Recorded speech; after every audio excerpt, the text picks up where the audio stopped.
You've felt it. That strange moment when something you were sure about suddenly dissolves. The job you thought was yours vanishes. The message you waited for never comes. And for a second, you feel like life is moving according to a code you can't read. What if that's exactly what's happening? Not metaphorically, but literally. As if existence is running on a subtle frequency language, and you've just never been taught how to speak it consciously. I used to think life responded to effort. The more I pushed, visualized, worked, the closer I'd get. But the harder I tried, the heavier reality became. My energy was a signal full of noise. I was shouting at the universe in static. Then something clicked. Nothing was broken. Reality was just mirroring my inner tuning. I wasn't being punished or ignored. I was being translated. Every emotion, every thought, every breath was data, coding the field around me. You see, energy isn't just vibes or some spiritual slogan. It's the syntax of creation. Matter listens. Circumstances align to whatever frequency you broadcast, not the one you pretend to hold, but the one your whole being hums beneath your surface words. The secret is not about controlling outcomes. It's about refining signal. When your inner current is coherent, reality stops resisting you, because you stop resisting it. It becomes like tuning a radio. The station was always there. You just had to align the dial. And the moment you tune correctly, the static disappears. You don't make it happen. You meet it. So what if energy really is the code of reality? What if tuning it, not forcing, not hoping, but aligning, could rewrite what life delivers next? Let's decode how that actually works.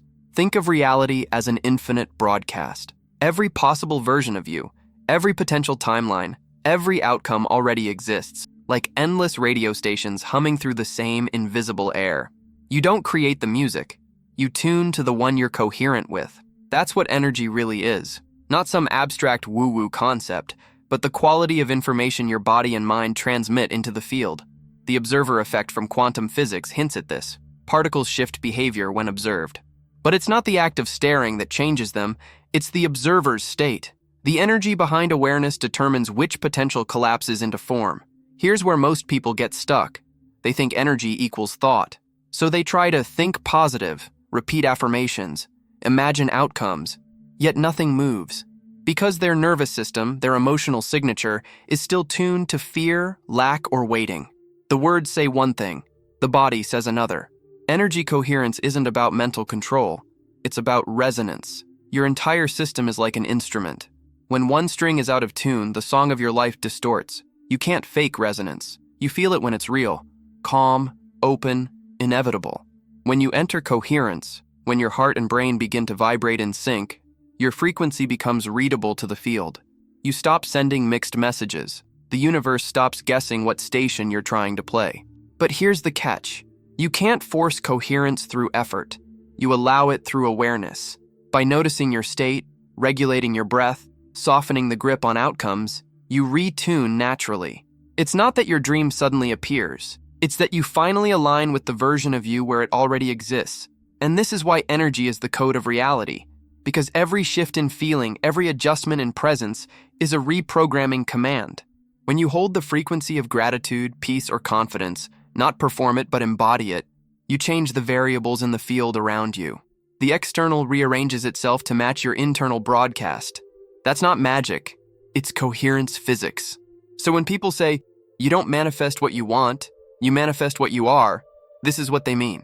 Still, there's a dangerous myth hidden in that idea, one that silently keeps most people looping in frustration, even as they work on their energy. And that myth changes everything. Here's the myth. People think tuning their energy means always feeling good, that if they slip into doubt, frustration, or fear, they've messed up the vibration. They start policing their emotions, forcing smiles, pretending calm. But pretending is not coherence. It's dissonance dressed as light. Energy alignment isn't emotional perfection. It's honesty. Coherence means your inner and outer frequencies are congruent, that what you feel, think, and express are no longer at war. If you feel anxious but keep saying, I'm fine, your signal fractures. The field can't read falseness. It only mirrors truth. Let's see how this plays out. Imagine you're waiting for a text from someone you deeply care about. The silence stretches. You tell yourself, I'm not attached. I'm relaxed. But your stomach tightens. Your breath shortens. Your chest buzzes. That vibration, the frequency of waiting, becomes your dominant code. So reality echoes it. More waiting, more uncertainty. It's not that you're being punished. It's that the signal you're broadcasting is literally absence, not connection. The field obeys precision. It reads your nervous system, not your affirmations. So what's the way out? You stop forcing the dial. You let the static be there. You meet the anxiety with awareness instead of denial. The moment you stop pretending, your system relaxes, breath deepens, presence returns, and without realizing it, your energy starts to harmonize again. Not because you fixed it, but because truth restores order. Reality doesn't need you to be happy all the time. It needs you to be real. Truth tunes faster than positivity. Once you understand this, manifestation stops being a game of emotional manipulation and becomes an act of honest frequency calibration. When you allow your body to feel what it feels without judgment, you generate coherence through authenticity. And coherence is the true language of creation. Because when you finally drop the act, you stop broadcasting two channels at once. You stop confusing the field with mixed instructions. That's why trying to stay high vibe often backfires. It fragments you. Real power begins the moment you integrate your shadow into your signal. But why does that matter so much? Why does the body, the nervous system, seem to decide which frequencies actually land in the field and which don't? Because energy doesn't move through tension, it moves through safety, and that's where the real tuning begins. Your body is the transmitter. Every pulse of emotion, every contraction or expansion in your chest sends a signal through the field. That's why the nervous system isn't a side note in manifestation. It's the gateway. You can't broadcast a coherent frequency from a body that feels unsafe. When you're in survival mode, the energy that could flow into creation is redirected into protection. Your mind scans for danger, your muscles brace, your breath shortens. The field reads that as instability. And since reality mirrors state, life starts reflecting more situations that confirm your fear. Delays, confusion, mixed messages. The real shift happens when the body feels safe enough to open again. Safety is not about comfort, it's about coherence. It's the moment your system realizes, I can exhale now. I'm not under threat. That's when the signal clears. Let's try something simple right now. Close your eyes for a second. Feel the contact between your body and whatever supports you. No need to fix anything, just notice. Now breathe in through the nose, slowly. Imagine the breath moving into your heart area. Hold for a brief moment. And as you exhale, imagine the energy spreading outward, like a quiet ripple. Do this 3 times. As you breathe, feel what happens. The rhythm begins to even out. Your thoughts slow down. A gentle warmth moves through your body. That's coherence forming. Your heart and brain syncing their frequencies. You just changed your electromagnetic field, not by trying harder, but by signaling safety. That coherence becomes readable to the quantum field. When you live like this, breathing, sensing, tuning your inner environment, your external one reorganizes naturally. People respond differently. Opportunities seem to appear. It's not that the world changed, it's that you did. The code updated. This is why techniques alone don't work if your nervous system is dysregulated. You can visualize wealth all day, but if your body still feels like it's in survival, the frequency of abundance can't anchor. It's like trying to tune a radio while someone's shaking the antenna. True manifestation begins where the body feels safe enough to receive. Because when safety replaces urgency, clarity replaces static. And that's when you stop chasing temporary states and start becoming something deeper, something identity level. Because energy follows who you are, not just what you feel. Most people chase states, bursts of confidence, moments of peace, flashes of gratitude, thinking those highs will manifest what they want. But a state is temporary by nature. It flickers. You can meditate into alignment in the morning and spiral back into doubt by afternoon. That's not failure, it's feedback. It means the identity running the signal hasn't changed yet. Energy follows identity. The field doesn't respond to what you try to hold for 5 minutes. It responds to what you consistently are. You can't fake that vibration. You emanate what you believe about yourself in silence, even when your words say something different. A confident person doesn't do confidence. They are it. A wealthy person doesn't visualize abundance. They move from it. Identity is the station. State is the song. You can change the song, but if the station remains tuned to scarcity, the broadcast will always distort back to that base frequency. The moment you shift identity, coherence stabilizes. Because when you embody a new version of yourself, the energy pattern changes permanently. You're no longer trying to manifest. You're transmitting a new code. Here's the paradox. The field doesn't update when you finally get what you want. It updates when you become the one who naturally receives it. That's why effort fades once identity aligns. You stop hustling for outcomes and start expressing them. But to anchor a new identity, the nervous system must trust it's safe to become that version. If not, your body will sabotage the shift, not because it hates you, but because unfamiliar feels unsafe. So this work isn't about thinking like your future self. It's about feeling safe being them now. When the cells of your body recognize that this new frequency doesn't threaten survival, the update holds. That's when your energy stabilizes into coherence, when the broadcast becomes steady enough for the field to lock onto. Identity is the ultimate code key, and once you embody a frequency long enough, reality bends around it as if it was always meant to. But what if every identity, every you, already exists, broadcasting on its own station? And what if tuning into that version doesn't require time at all, only resonance? Let's stretch this further. What if every version of you already exists right now, living out a different frequency of reality? The confident one, the abundant one, the healed one. None of them are future versions. They're parallel broadcasts. Each one emits a unique energetic signature, like separate radio stations all playing simultaneously through the same air. You don't become those versions through effort or time. You tune into them through coherence. When your emotional, mental, and physical frequency matches one of those broadcasts, you phase into that timeline. Reality rearranges, subtly at first, then unmistakably, to reflect the signal you've stabilized. That's why when you suddenly feel free from a belief, life instantly mirrors it. People treat you differently. Events synchronize. It's not luck, it's alignment. You shifted stations. Let's ground this with a scene. Imagine you're in a job interview. You've prepared for weeks. You want the position badly, maybe too badly. As you walk in, your energy hums with proving. You try to perform confidence instead of radiating it, and the interviewer feels the static, not consciously, but subtly. They sense the mismatch between your words and your field. Now picture walking in from a different identity, one tuned to "I belong here." Not as arrogance, but calm inevitability. Your tone softens. Your breath steadies. The field around you becomes coherent. You don't persuade, you resonate. And suddenly, the conversation flows. Opportunities open. The frequency handles the outcome. That's what tuning into timelines really means. You don't drag the dream toward you. You align with the self that already lives it. The trick is that your current reality always reflects the station you're tuned to, not to test you, but to inform you. When things feel off, it's feedback, not failure. The field's way of saying your signal drifted. Adjust, breathe, reconnect. Identity is the dial that selects the timeline, and every time you embody coherence, when thought, emotion, and body move as one, you lock into a higher broadcast. Once you grasp this, you stop chasing quantum jumps and start stabilizing them. Because every moment you hold that resonance longer, your timeline collapses faster into physical experience. Now that you know how identity tunes timelines, the question becomes, how do you practice this tuning deliberately? How do you train your energy to remember the right station when life turns noisy again?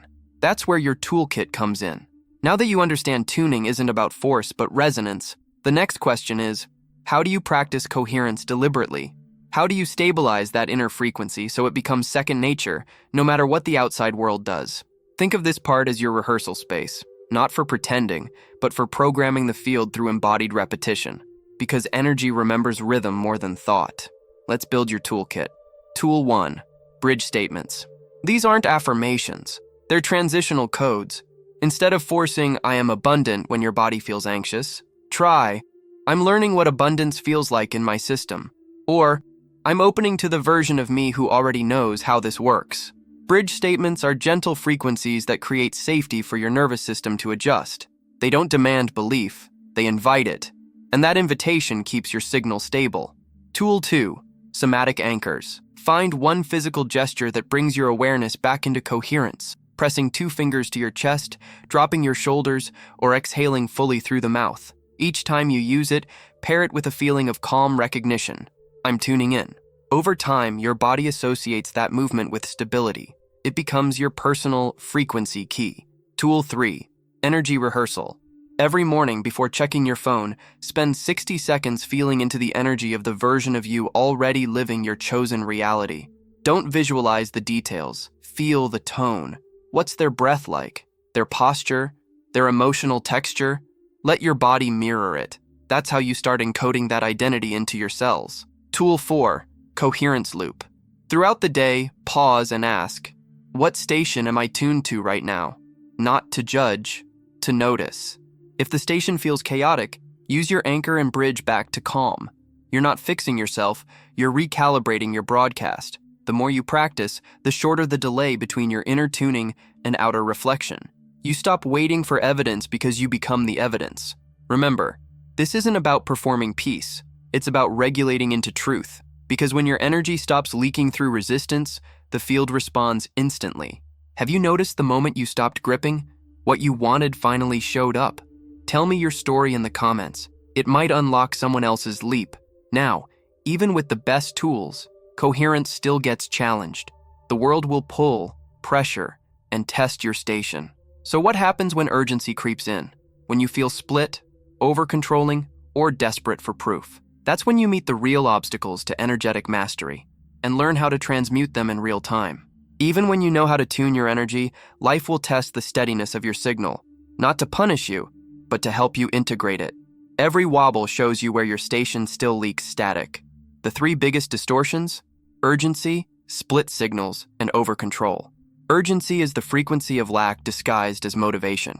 It says, if I don't get it soon, something's wrong. That tension tells the field you're missing what you want, not aligned with it. The universe doesn't hear your words, it hears your pace. You can't rush coherence because the act of rushing is incoherence itself. To transmute urgency, you have to replace speed with stability. Each time your mind screams, when will it happen? Answer with your breath. Slow down your exhale. Feel your body where it touches the ground. That moment of grounded stillness is your real manifestation technique. You're showing the field that safety exists here, now. Split signals happen when one part of you desires something, but another part doesn't trust it's possible, or doesn't feel safe having it. You say you want love, but deep down fear losing freedom. You want success, but associate visibility with rejection. Those hidden frequencies jam the transmission. The fix isn't to push harder, it's to listen deeper. Ask yourself, which part of me isn't on board yet? Then meet that part with understanding. You can even speak to it silently. It's okay. You don't have to rush. We're safe to receive this. When all internal parts feel included, your energy stops splintering. The signal unifies. And then there's over-control, the most seductive trap. When things don't move fast enough, we try to manage every detail.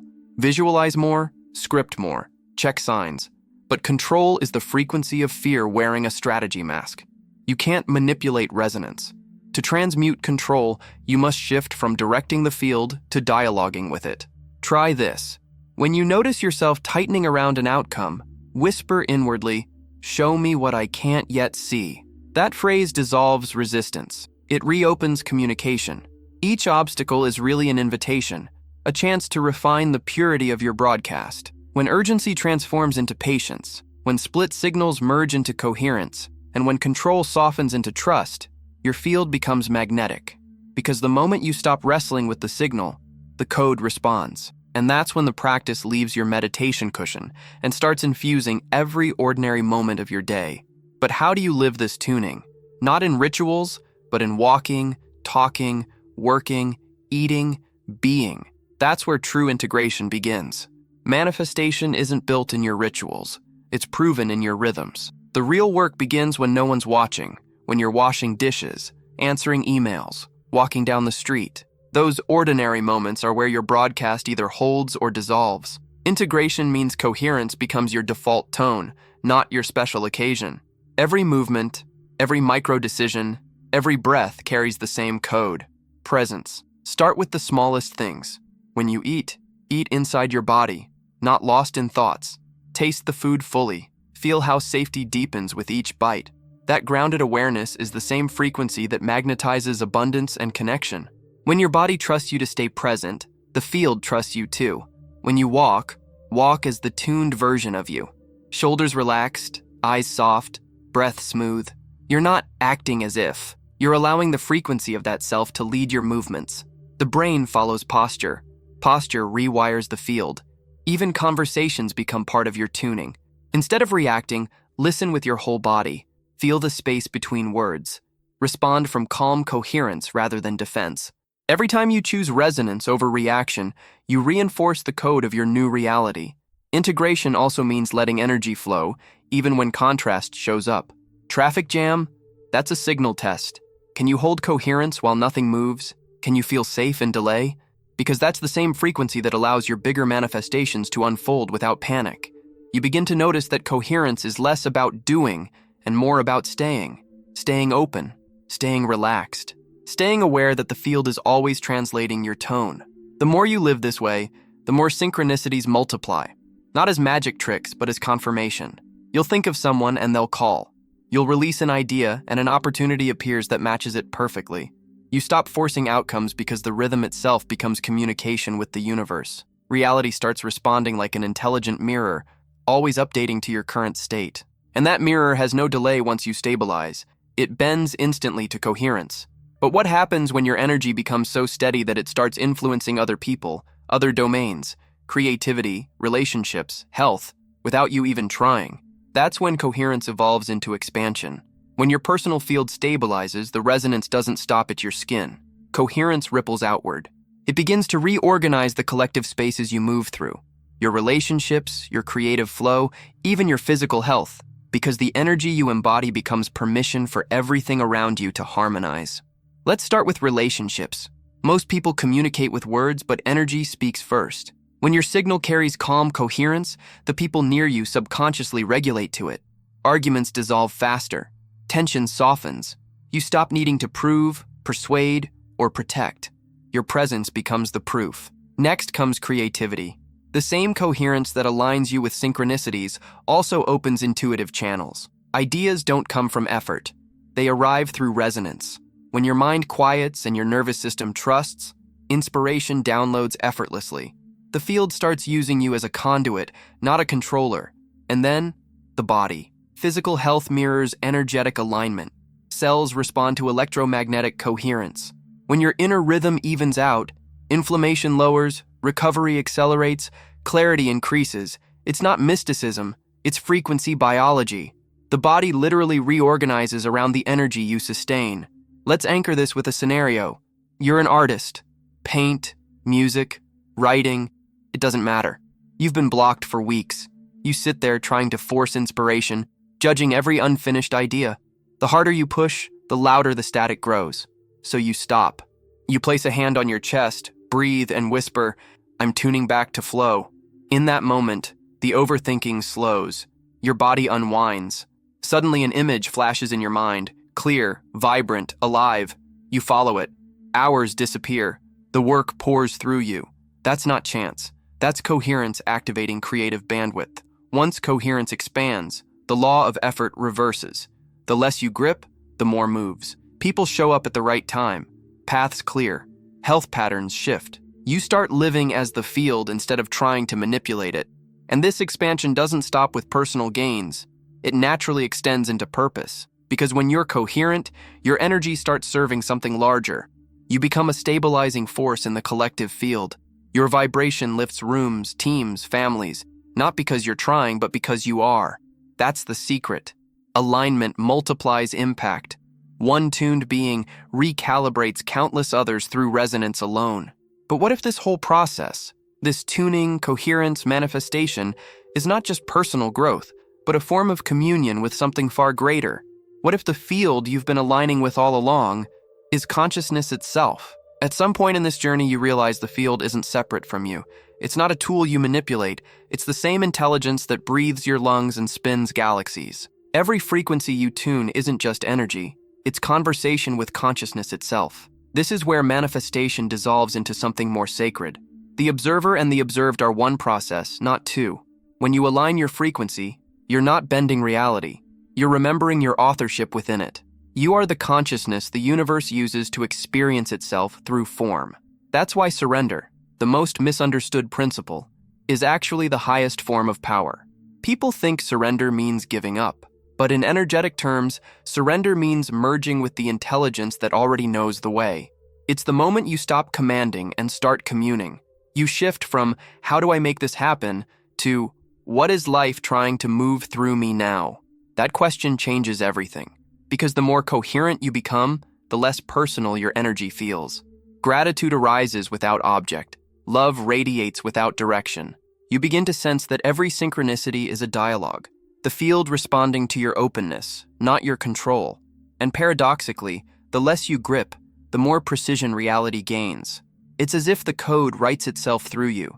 You're still the observer, but also the script, the signal, the screen. This is where the ancient mystics and quantum physicists quietly meet, in the recognition that consciousness and energy are not different things. Observation isn't a mechanical act, it's creative participation.